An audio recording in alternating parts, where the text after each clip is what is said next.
It was a party on an alien planet in a galaxy far, far away. It should have been the most freaking interesting party Doc, Delilah Oliver Clementyne, had ever attended. They were in the fabulous alien equivalent of Marble Reception Hall. There was good food and soft music. There were pretty aliens in pastels and earthlings in camouflage to provide contrast and conflict. Both sides were humanoid, but that was the only thing they seemed to have in common. Well, other than their mutual obsession with the mysterious and ancient outpost on the planet of Keek. Doc was interested in it, too. She liked weapons, and the outpost was supposed to be loaded with them, but she couldn't think of any reason she'd get the chance to play with them. She sighed, her gaze skimming the room again. Maybe partying with E.T. was only fun in the movies. Maybe it was her fault. She didn't party well with others, though she could fake it when necessary. This wasn't necessary, and it made her antsy to be out and about without a clear objective. Knowing what to do, knowing how to act, having a purpose created a safe zone, even when what she was doing wasn't remotely safe. There were worse things than dying. She should blend and mingle, not prowl around the perimeter, but it took more than great food and pretty aliens to keep them at bay. They circled inside her head, their usual menace mixed with something new. She'd have rubbed the back of her tingling neck, but that was a giveaway move. She didn't do giveaway moves, particularly when her camo wasn't camouflaging. In their drab garb, the Earth delegation stood out like the specters at this very pretty feast. What had General Halliwell been thinking when he ordered them to dress down? Her gaze tripped over the general, the head specter at the feast. He was a big man and burly, with the rock-like countenance and aggressive stance of the seasoned military man. He owned his personal space and appeared to have no problem casting a blight well outside that space. His personal staff had to stick with him. Everyone else gave him a wide berth as he stalked around the room, stopping now and then to glare and stare. Halliwell hadn't arranged a face-to-face meet with her when she transferred aboard the Doolittle, and looking at his stony visage, she wasn't sorry.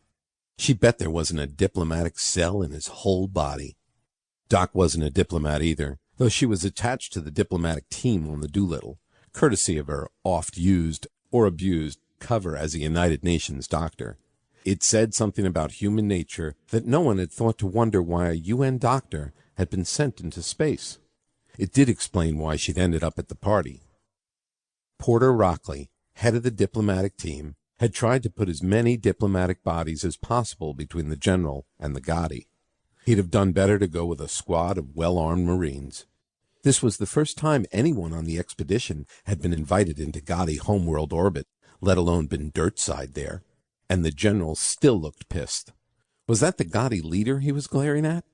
The current object of his displeasure wasn't wearing pink, the official color of the leader, and his body language didn't shout, "I'm the leader of most of the galaxy," so she doubted it.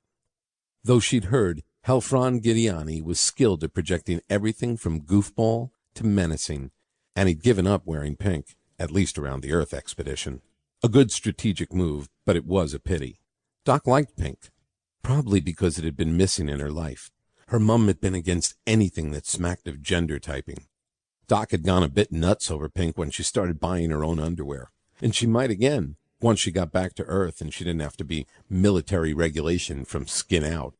She paused her thoughts to nibble at the last something on her plate, almost sighing as the exquisite blend of flavors caressed a palate depressed by over a year of subsisting on MREs. When she deployed with the Nimitz, she had expected to return to Earth when it did. Instead, she'd been transferred to the Doolittle and sent even further into space. It would have been nice to know why, but her new orders hadn't caught up with her yet. One thing she knew, the Major hadn't sent her here to party with the aliens.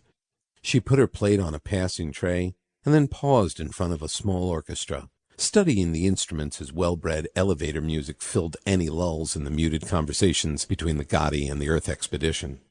In the 2+ years since first contact, they still didn't know that much about them beyond the whole pretty vibe they had going. It wasn't her mission to parse the Gadi, but that didn't stop her from being curious about them.